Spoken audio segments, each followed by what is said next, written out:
Welcome on Speak Your Mind. I'm your host Shamil Lal, and my guests on Speak Your Mind are from the Bureau of Statistics, Emily Soderberg, who's the senior statistician, and I have Terence from Bureau of Statistics. And Terence, you are the area coordinator during the census season. So thank you for coming on the Talkback Show. Thank you very much. So the first census in 10 years has officially begun. The 2017 census has had some challenges on day one of the count. Would you like to talk about it? The challenges you met, challenges met by the people, and the feedback and response you got. As with any big exercise, there will always be obviously challenges. There were a few technical glitches on the first day, as well as a few respondents who were not so cooperative. I guess after the visits to the households by the area coordinators and supervisors, some were a bit more willing to give us information once they realized the importance of the exercise. With the enumerators, they also experienced a few challenges as well. Yes, I think probably it's just getting the nervousness out of the system, since it's the first day and many of them getting the interviews, just trying to get it out of the way. And I think for them it's just the nervousness and trying to get into some sort of rhythm. Yeah, I think the nervousness does creep in, especially you visit so many households in Fiji, interiors and urban areas and all these areas. So there were some cases of fake enumerators. So how are you going to encounter this? How have you encountered this? Do you foresee this happening in the coming days? We've just been trying to put a message out there that our enumerators will have their valid photo ID cards. These ID cards would obviously have their name, their position, their photo, as well as the government statistician's signature. And they have to have their fluorescent yellow vests on. We've had cases where enumerators have visited households and have been told that they have already been visited by so-called enumerators. One of the things we're asking the public is to ensure that they check for the valid ID cards and ensure that they have the yellow fluorescent jackets on. Just for a listener's sake and for them to understand better, when you say that they have to have the proper or the official ID card, what should they look for in that ID card? I think the ID card, it has the picture, it has the census logo behind it, and their job title and their name, and then at the back it also has the signature from the government statistician on it as well. But it is important to notice the logo, right? Yes. From the Bureau of Statistics, right? So these reports were from Suva areas, or did you receive such reports and cases from outer Suva areas? So far, it's just been in the central division. Do the enumerators have to enter a person's house to conduct the interviews, or can it be done from outside in case someone feels uncomfortable? Yes. Inside the compound on the porch, if possible. In a worst case scenario, yes, at the gate maybe it's possible. I think just to understand the interview time, so even the household members will have to be standing for that length of period. But so how many houses have you completed so far? Are you going well with the time planned, or are you running out of time? So far, so good. The numbers that have been synced to our surveys actually exceeded our expectations. Unfortunately for us, we cannot release those numbers yet.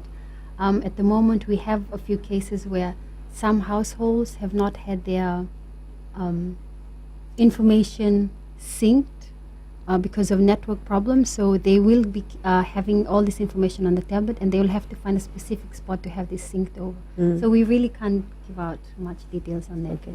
So with close to 200 questions, I think you have about 198 questions 198, right? Yes. To be answered in Census 2017. How relevant is each question? Okay. With regards to the 198 questions, they're spread out across 8 modules. You will only answer questions based on your gender and your age. Obviously, for the fertility Yes. module, the men will not have to answer that. the women will have to answer that from the ages of 15 and above. For education, only 3-year-olds and above. So not everyone is going to answer the entire 198 questions. Okay, so what has been people's response and reaction towards the number of questions you have had? Do you find challenges in that area? I think we expected it from when we started our training. Those are some of the issues that we really looked at from our level, and then when we conducted the training for the enumerators, we also tried to address the issues from their end to expect all different types of scenarios. So we trained them for it to expect different types of responses from people, and as well how to respond to the different types of queries that people will might raise. What kind of queries are you getting from people when you go with 198 questions? Yeah, I think one of it is what you said, the relevance of the questions. Probably one issue that a lot of people face also is the confidentiality of the information. So then we respond, like for the confidentiality, we are covered by an act, a law, which has been in place since 1946. It covers the government, it covers the bureau, the government, it also covers the public as well. See, the aim and goal of this program on Speak Your Mind today is the reason we have the census or the Bureau of Statistics today here on the show is to create that awareness and to help people better understand why this is so important. We'll take a break and then we'll talk about what was the consultation process in formulating the questions, the 198 questions, which people have been talking about, because this census took place after 10 years. And when the enumerators did go to, when started going to people's house, people were sort of surprised with the number of questions, and they were asking, is it relevant? So we'll take a short break and we'll be right back.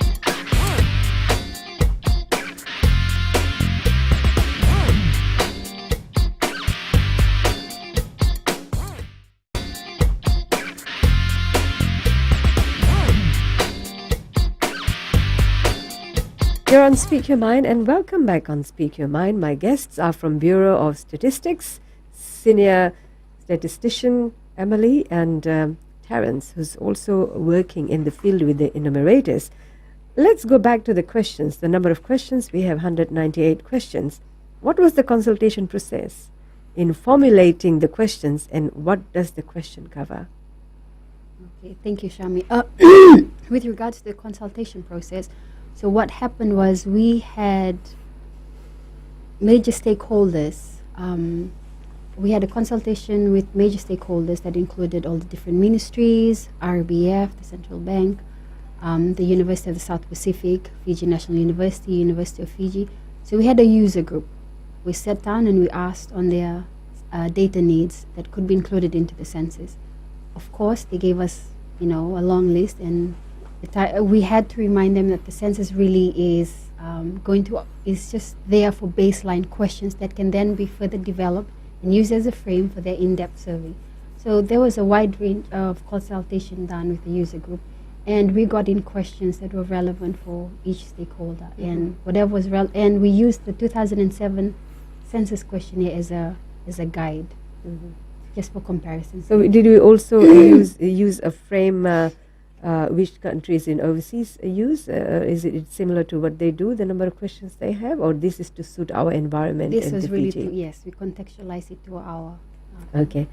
So we talked about how are people responding to answering questions. Do you face difficulties where people refuse to answer any particular question? If so, then what are those questions which they are sort of holding back from?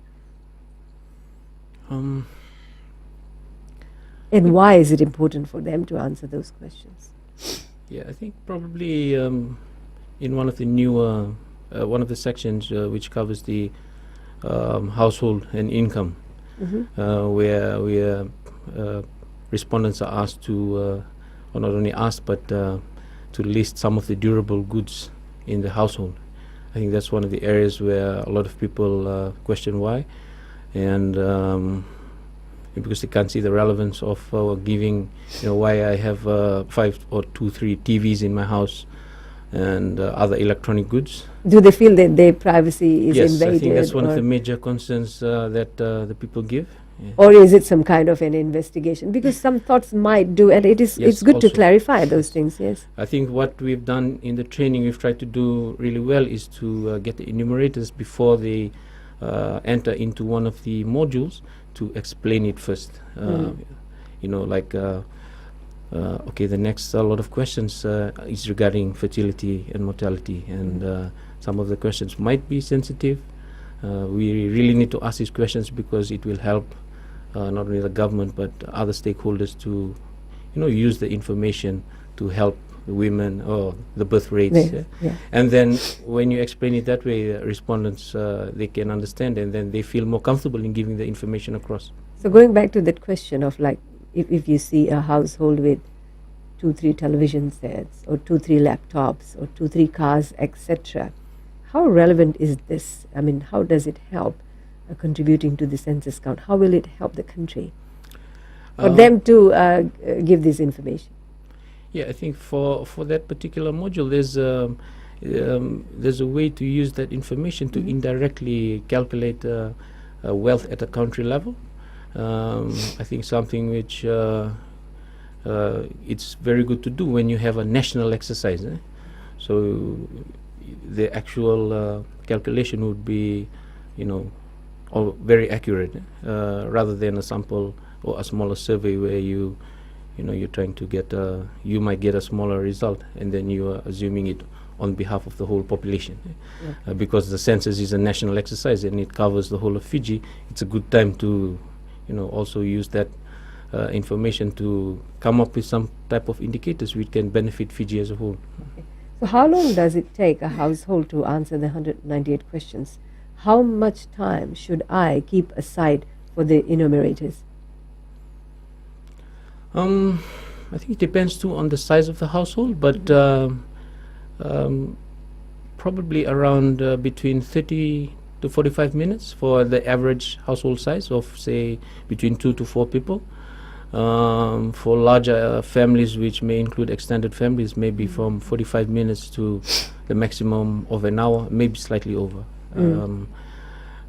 I think that's another thing, is because we are also relying on the people to remember a lot of information, and also so probably around 45 to minutes to an hour. Do you how do you handle frustration when you do encounter? Are your enumerators trained to handle that? How because it's a lot of pressure too from either side, I guess. Yes, I think for that we try to address that in the during the training, to prepare them for the worst case scenarios. I think so didn't sugarcoat it during the training, because when you train for the worst case scenarios, then you're prepared to answer all sorts of queries. Also, maybe at that time when they go to the household, if they face frustration, maybe they can apologize and then go back later. There's always the opportunity to make an appointment to attend at another time when the household... So during this process of counting, have you received any concerns from public at large, from those visiting the enumerators? Have they come forward to... Yes, we have. We have a toll-free number, 5151, that's been used excuse me, the past couple of days. We've had a few citizens calling up asking us, okay, what's the average time of enumeration? I've seen a few stickers on other houses, how come I'm not enumerated? And then we've had to explain, okay, the enumeration process will end on the 8th of October. Until now and then you will be visited. Why are there questions on internet and internet provider and so on and so forth? So we've had to explain, and only after we explained, then they would be cooperative. Oh, okay, now I understand why you're asking. Okay. How many houses do you target daily, and are enumerators able to meet their target of number of households per day or week? Yeah, I think there's a plan put in place before they went into the field, depending on the number of households that each enumerator has to cover. The number is different for everyone, but realistically it's around 8 to 10 households on average per enumerator per day. Thank you. We'll take a break, and I encourage you to call us on 3220906 or on 3220907 to ask any questions related to the Census Counting 2017. This is your opportunity to call and ask questions. We will be right back soon after this break.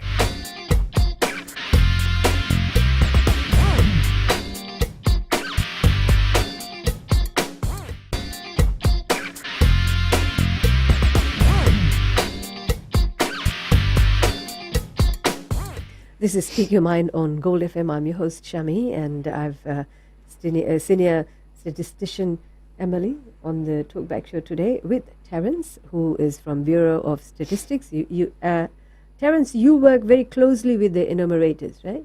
Yes. So do you, after each day's session or when they finish the work, do the enumerators work together to see the challenges they face during the day and how they're going to work better the next day? Do you have something like a debriefing session as well? Thank you. Yes, that happens twice a day. Apart from the enumerators, we also have supervisors who monitor the enumerators while they're actually in the field. So the supervisors are the ones who have a debrief every morning. And they also have a debrief in the afternoon, and it's mainly to just to touch base with the enumerators on issues faced the previous day, and then help them through the challenges that they faced, and also discuss the day's work. Emily, you mentioned that the enumerators face problems with particular households not cooperating. How do you handle that on the scene? Oh, so with the enumerators that have these problems, what normally happens is they go back to their supervisors, and the supervisors will accompany them. If there's still problems, then we get in the area coordinators. And if the area coordinator still can't solve the problem, then we get in a staff of the department. So will there be any action against those who refrain from the census? Yes, we are mandated by the Census Act to conduct the census, and the Act also allows us to conduct household visits. This is a national exercise where everyone needs to participate. Unfortunately, some are finding it a bit of a problem to give us information. And yes, we will be taking them to task if they do not cooperate. But we do urge the public to actually cooperate. So we have been now into a week, into the second week of census counting, and I think it finishes in another 2 weeks' time. Is it the 28th? The 8th of October. 8th of October. Not many days left. So what is one pressing question or query that you get asked quite often when you ask the questions? Is there any particular question which you might want to clear now while you're on the show? You mean by the respondents? Yeah, by the respondents. Yeah, I think that two major issues which everyone is facing is, I think, and you've brought it up, is the privacy. I think people are really concerned about their own about their privacy and how the actual questionnaire affects that, and also the confidentiality of the information with the social media and watching the global news. I think everybody's concerned about that. I think the Census Act and all the technical stuff that we have in place, it protects them. And for us, it's just to encourage them that whatever information they give, it will be used only in a statistical form.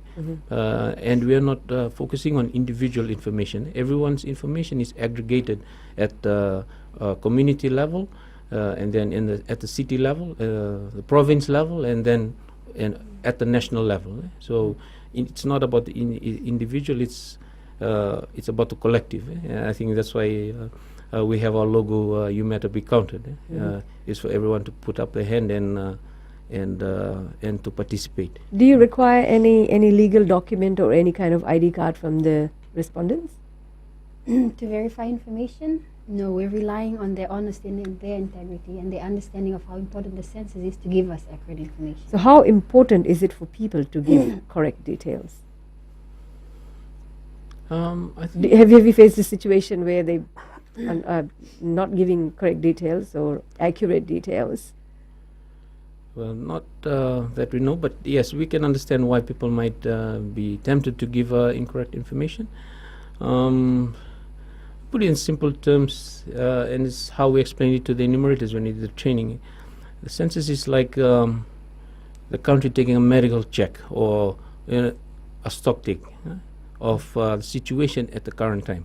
And so we require accurate information for not only the government but other stakeholders, which include the private sector, the public sector, overseas governments, donors, for them to, for us to present results which are accurate and then can be used by everyone. So this census counting, is it for those who are currently residing in Fiji, Fiji citizens? What about those who are Fiji citizens but are abroad working or who hold dual passports? So census really is an official count of every person and every household in a country at a particular point in time. So we only count those that were in Fiji on census night. Unfortunately, for those that were not here on census night, we will not be counting them. Will that not affect the population in Fiji and elections, which is going to be happening next year? Again, the census really is a stock take of a country at a particular point in time. It is a big exercise, and if you were to count everyone else outside of Fiji, that would probably take us years. So help me understand. Census is not actually taking the accurate population of the country. It's not that. It's only at a point Particular in time, yes, right. at a reference. Which is when you started, which was the Sunday when the census took off Census counting. night, yes. Every Okay. census always has a census night, and that is always our reference point. Okay. So do call us on 3220906 or 3220907 soon after this break on Speak Your Mind.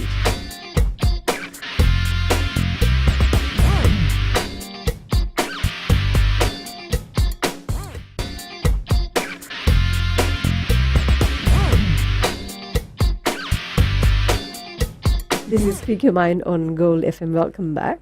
And from Bureau of Statistics, I have Terence here with me and Emily. So when you do go out in the field to do census counting till 8th of October, and the enumerators have already been there, are there a lot of things which you observe? If you already see certain things, do you still ask the questions, or do you understand? Okay, I don't need to ask certain questions, but just write it down. There's quite a few questions which are observational questions, and some specifically for the enumerator to answer themselves. Some of it is in the beginning of the interview, where they have to identify the location, so that information they have on hand. And then a lot of questions are cascading questions, so it's a yes or no. So if it's a yes, if it's a no, then some questions are deactivated. If you're in the urban areas, some of the utility questions may not need to be asked. If you are in the household, you can see that they have the pipe water into the dwelling. You don't have to ask that. You know that they have electricity. You don't need to ask that. And there are a few other questions related, like which you can observe and answer. Fiji also has an increasing number of squatter settlement due to urbanization. A lot of people from outer islands are coming to the city, which is the trend and norm almost in every developing countries for better lifestyle. So do people in squatter settlement feel a bit reserved when it comes to answering certain questions? How do they respond? And how would you want to make them feel comfortable? Thank you. I think for the squatter settlements, it's actually the opposite. I think because everyone wants a better life. So explaining to them some of the roll-on effects that the census might have, they are more agreeable in giving across a lot of information. So I think in that case, in that sense, people who live in the squatter settlements, they are quite accommodating when our enumerators are out there in the field. A lot of houses have pets, right? As in guard dogs. Yes. Right. All this. How do you meet these challenges? Are people cooperating? What message would you like to send them to this show? Well, yeah, I think it's been said by the publicity team more than once. But yeah, during the training, Yes. apart from how to get across to difficult respondents, dogs is and pets. Yeah. Dogs is one of the major issues that we usually discuss throughout the training. You And might how want to do check if the you- dogs have license or not. That could be another thing. Yeah, how to enter the compound when there are loose dogs around. Yeah, we really discussed that in quite a lot of detail. Yeah, and I think we as Fijians, we are noted for being very polite and very friendly people in Fiji, and I think this is the time for us to show that Yes. friendliness towards helping the country take the full counting of the census. Let us talk about the technology which you've been using, the tablets. How efficient has been the compilation of data on tablets? Are you able to correct and verify in real time using the tablets? Yes, that is one advantage. We have been able to actually do that. Compare that to the 2007 census where we used paper-based questionnaires. With the use of tablets, we can actually verify and correct things in real time. And because we are constantly talking with our supervisors and area coordinators, if there are checks that need to be made or errors that are seen, it goes back to the enumerator and they have to fix it at the on the ground.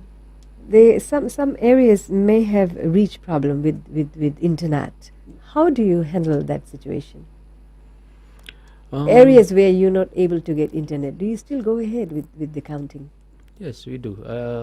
I think in the preparation phase we covered that where we were on the ground ourselves for a month or two, identifying such problems, and then how can we address it. So we need internet just to send the interviews back to HQ. So some of the remote rural areas, by now, before the census, we had already identified certain areas where they have internet access. And for the teams who are in that field, on a, maybe not daily, but every second or third day, they will travel to that location and send all the information through. And also in case of electricity, there may be remote islands where you don't have electricity, so your team goes all fully loaded with power banks and other things. Oh yes, for sure. Will there be callbacks with the key members of the household if they were not available or they were at work? Have you been facing that challenge quite often? Yes, of course. The enumerators, they understand that, and yeah, they do go out in the morning to try and cover as many households as possible which have adults in the house who can answer all of the questions. If not, they leave callback slips behind with a time that they will be back in the afternoon and early evenings. And then they usually go around again at that time with the supervisor to cover all the other households. So what time, at what point in time daily should I expect someone at my doorstep? Is it early hours, or what time do you start visiting houses? The enumerators usually, if they have a debriefing session, probably between 7 and 8, and they usually deploy into the field some as early as 8 a.m., if not by 8:30. And they usually meet again during a lunch break to have a debrief. And the callbacks are usually conducted in the afternoons from 5:30 to 7:30, 8. Some have gone up to 8:30, So depending on people's. do you have people who speak other languages other than English to be able to communicate better with them? Do you have a number of people who go to a household in case if someone doesn't understand English or particular language? Yes, we do have strategies set in place. We're fortunate to have even a Chinese translator with us. So whenever we have problems with the Chinese community, we use him. And with the other ones as well, we've been working with the different associations to help us with the translations of the questionnaires. Or just to caution the listeners and the people, how many enumerators normally go to a house? Are they in pairs always, or only one? No, enumerators, they go alone. In the morning sessions, maybe on the first the early days, the first 2 or 3 days of the census operation, they would have gone out with a supervisor. Or But otherwise one of us. they go Otherwise alone. they go alone. Okay, That right. which is different from the imposters. Some of them have been going out in pairs. So Okay. that's one of the things we want people to understand, that if an enumerator turns up, it's either he or she is alone or with a supervisor that also has a valid ID card and a fluorescent yellow jacket. Thank you, Emily. We'll be right back after this very short break.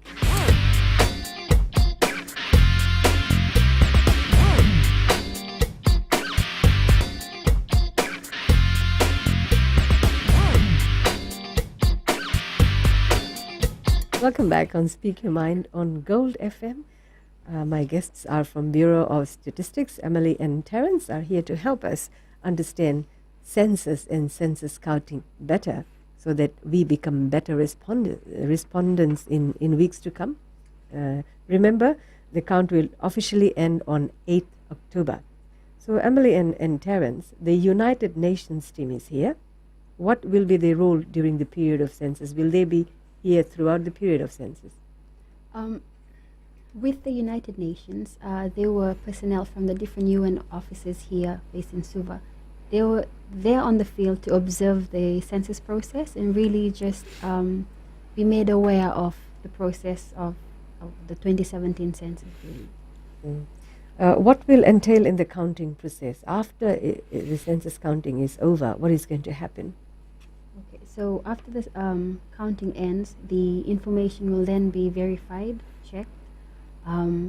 Analysis will also be done. With that, we are expecting to have the prelim findings sometime in This is next December, year. December of this year or January of next year.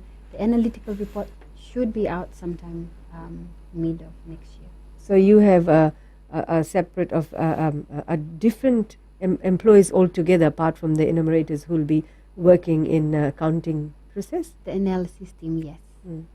So this will take about how many months? About four months to. 4 to 6 months. How will census impact on government's future plans? Thank you. I think with the election around the corner, everybody's trying to relate the census to the election. But I think if you look at the census, you look at the indicators of the actual census. So one is the population growth, and how that will affect any government's plan. And some of the very key indicators are the birth rates. We're looking at the migration rates. Something we try to get out of the census too is the educational attainment, the household sizes, and all these indicators government will use for the next, when they do their next planning, budgets, etc. Not only government, like you said, but even donors, other stakeholders, the private sector. They would like to get some of the information we will be getting with regards to human resources. I think also the unemployment, Yes. the literacy, all those things, and how is the nation moving forward. Now, if there is any political party who wants information out of this census counting on ethnicity based or etc., will they be able to get information? Yes, of course. Every information collected by the Fiji Bureau of Statistics is really for public consumption. I'd just like to add on what Terence had mentioned. Between now and the next census, which will be in 2027, there will be 3 different elections. The government of the day of those elections will actually be depending on this information, on information collected in the census, to develop their own development agenda and policies that they'd like to actually run. So I think it's really important that people understand that the accurate information that they give now is going to be useful for the next few years. Who are your stakeholders who can benefit from the census counting after it's been? Yeah, I think like what Emily said, everyone. I probably can give an example of when we were involved in the field. We were deployed into some of the remote rural areas. So a group of us went to a village in Naitasiri where we had to get off the truck and cross the river. And so while we were there, and we were trying to explain to the the chief and the congregation that received us about the census and some of the benefits that it might have at their level. And they asked us if they would be able to get information at the village level. And so we had to explain to them that at villages are lucky in the sense that we are able to give information at that level. So everyone will benefit. Anyone can come to the Bureau of Stats and ask for the results of the census. Other statistical information that the Bureau also keeps, it's readily available to anyone to the public, to the general public. Will there be a fee to access to this information? No, the only fee that they will have to, or the only time that they'll actually have to pay a fee is when they buy a publication. Otherwise, we run tabulations and give them their requests. Okay. There has been a question on ethnicity, and a lot of people have asked about this question. Why is it relevant to give information on this? Why is this question on ethnicity? Yeah, thank you. I think for ethnicity, some of the results that come out of the census, ethnicity is it's actually a variable that might help us understand some of the underlying issues that different ethnicities face. For example, birth rates, educational attainment, and there are a few others. And I think that's one of the main reasons why the ethnicity is put in the census. It's, we could say, like having the age. It's a different variable of the census. So a lot of information can be put into the different ethnic groups, but mainly for the reason of just looking at whether there are any issues that different ethnic groups in Fiji face. So how many enumerators are in the field as we speak?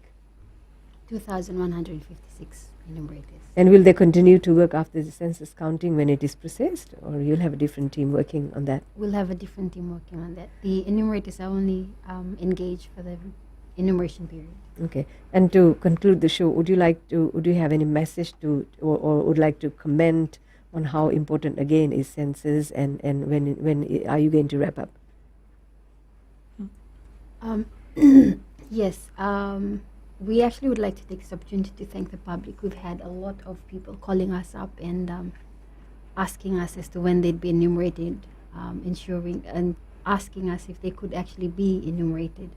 So we've had people call us up asking us on the enumeration period, why certain questions. We really would like to thank the public for being accommodating and for cooperating, and also commend the work of the enumerators and the supervisors. The numbers coming in have been beyond our expectations. And the counting is still on. We'd like to encourage the households that have not been visited to call us up and let us know if they've not been counted. And yeah, just to be cooperative to our enumerators. I think there is a number two if you do find encounters. Yes. If you encounter with fake enumerators, which has been the case when you started off, Yes. they can call police on 917. 917 is the number, I think. Yeah, thank you, Emily, and thank you, Terence, for coming on the show. And thank you for such important information. And I know that you have discovered a lot about the census counting. Remember that the census counting will continue throughout the week for 2 weeks, and it's going to conclude on the 8th of October. And we request you to be cooperative with the enumerators. Thank you again for coming on the show. Thank you. I'll see you again on Speak Your Mind next Tuesday.